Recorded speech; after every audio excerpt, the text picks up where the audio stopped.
No, that my brain can't handle that. It's not supposed to be that way. Blondie. Debbie Harry, Blondie, 79 song called Atomic, which I'm probably like you. The Blondie I know is the hits. Yeah, I mean, the first I heard of them was watching American Gigolo with Richard Gere. That would have been like 1980. Yeah. Was that was Call Me in that or something? Yeah. Oh, okay. Okay, I do. That I only know that because that was like one of the first movies that was on cable. Yeah, I was a teenager when I watched it. I was like, I don't think I'm supposed to be watching this. Everything we watched on cable, we weren't supposed to watch. Right. Man. That was part of the fun of it. But yeah, Blondie has a huge reputation.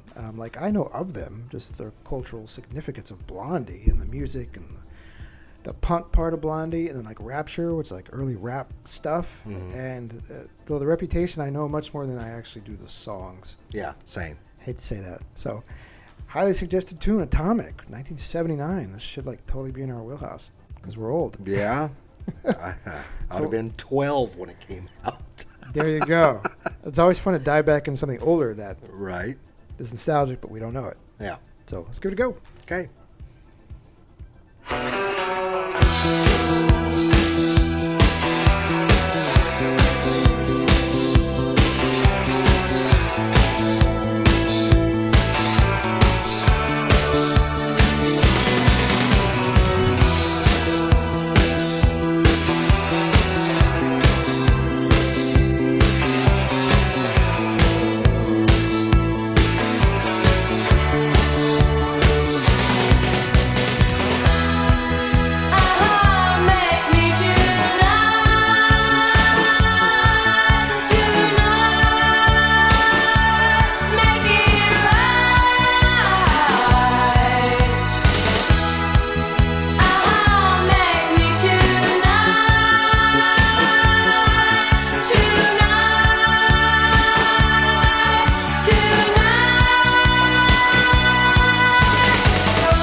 New wave, Blondie. Atomic. What's the song about? What could it be? We just said Mother's Talk, same theme. Right.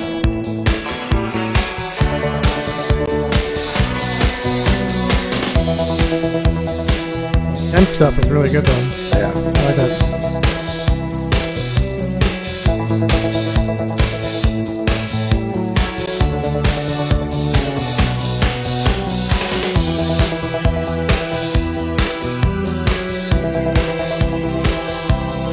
She's wearing a garbage bag. It totally is, man. This new wave thing is really cool.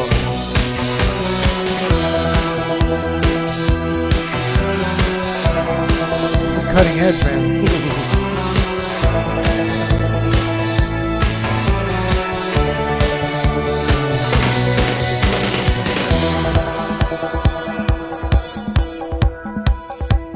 Devo or something.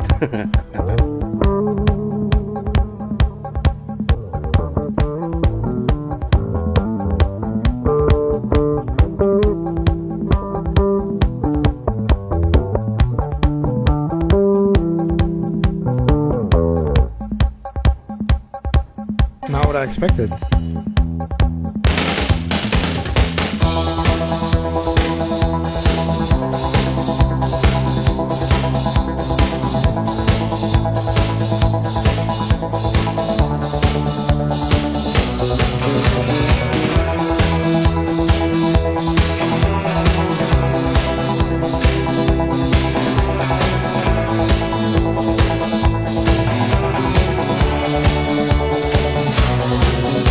Tonight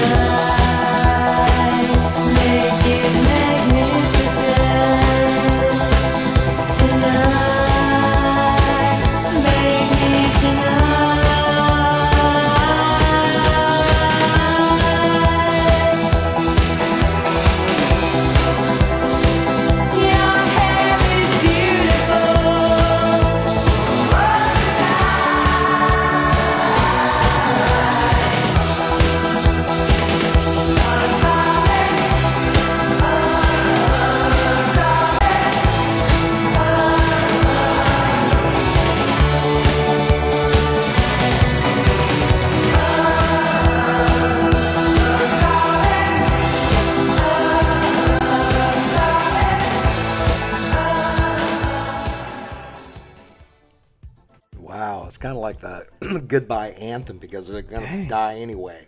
Wow. That was badass. It was. That was cool.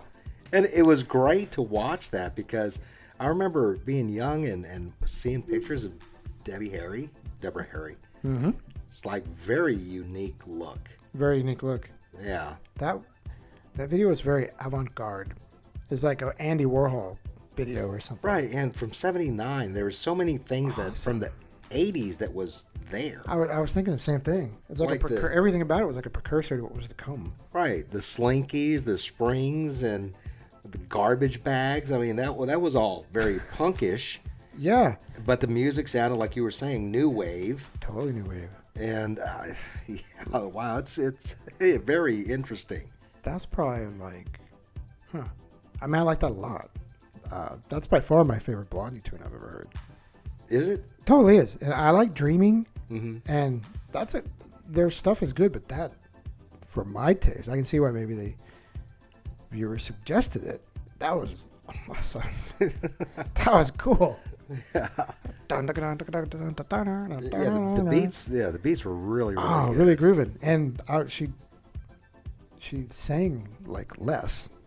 Right. There's more instrumental stuff or keyboard stuff, and that was kind of interesting. Yeah. And lyrically, I think that if you like what we're doing here, we'd appreciate a like and subscribe.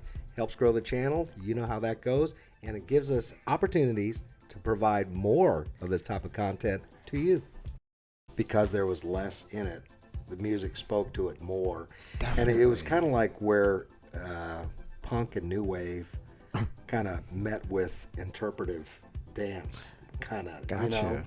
Where Totally. you don't say a lot, but you let that song speak for itself, and then your hair looks so beautiful and make it magnificent and make me tonight and things like that. It's like slogans instead of like lyrics. Yeah, and so you can interpret it however which way you want, but very interesting, very insightful song. Totally. And after this, some 80s stuff could be overproduced. Obviously, those of 80s retro music, you just understand that. Yeah. Sometimes for the better, sometimes for the worse. This was musically challenging, but understated at the same time. Because it's rare that a singer lets like an electronic new wave sound breathe. Well, it's throwing me back cool. to that period of time because, Cold War, for anybody that's lived through the 70s and 80s, you always had that threat absolutely of nuclear war. And as a kid, I remember all the exercises in school. You got to drill. The day after. Hide under the chair or the table, right? Yeah, totally. Here's my thought. I think that those outside of the U.S., since there was not much access to Russia in general, or the Soviet Union in general, so it landed at the feet of the United States to interpret the Cold War. Okay? Yeah. Meaning that's where you were going to get information in media. The other side was very difficult to cross that line. People think of America like Disney, sports, Coke, right? All this fun shit, Hollywood. But I don't think people outside of the U.S. quite understand that even though America is all that, baseball, apple pie, Chevrolet, all that stuff, which is all true, I don't think they get how the Cold War hung over Americans as it did. Yeah, because you had the Cuban Missile Crisis that was a little bit closer to home than, say, Russia. But, yeah, it just, for whatever reason, just threw me back to that. I'm like, I remember that. Yeah, I forget, too. I forget how much the Cold War was so prevalent, especially in the 80s. And in the 70s when the U.S. was crazy inflation and gas prices and, how the mood of the United States was very down. Yeah, because they made the Mustang smaller and put a 4-cylinder in it. Well, that's completely un-American there. What were they thinking? We need big V8s, what are they thinking? Big power. But I think the song just reminds me of that contrast of what people think America is, which it can be, and then the Cold War as citizens we had to deal with. And when we were young in school and the constant threat of U.S.-Soviet Union. Yeah. It was an interesting time, still is.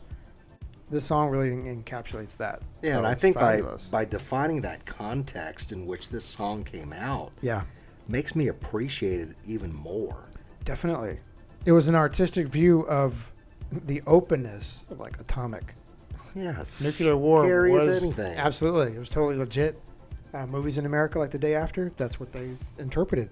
Yeah, remind me to tell you about my military stories going through nuclear training. Oh, It is we'll very eye-opening. all of that stuff is just makes the song amazing. Yeah. Song amazing. Yeah. To be that artistic about it in 1979 when it was serious discussion. Kudos to Blondie.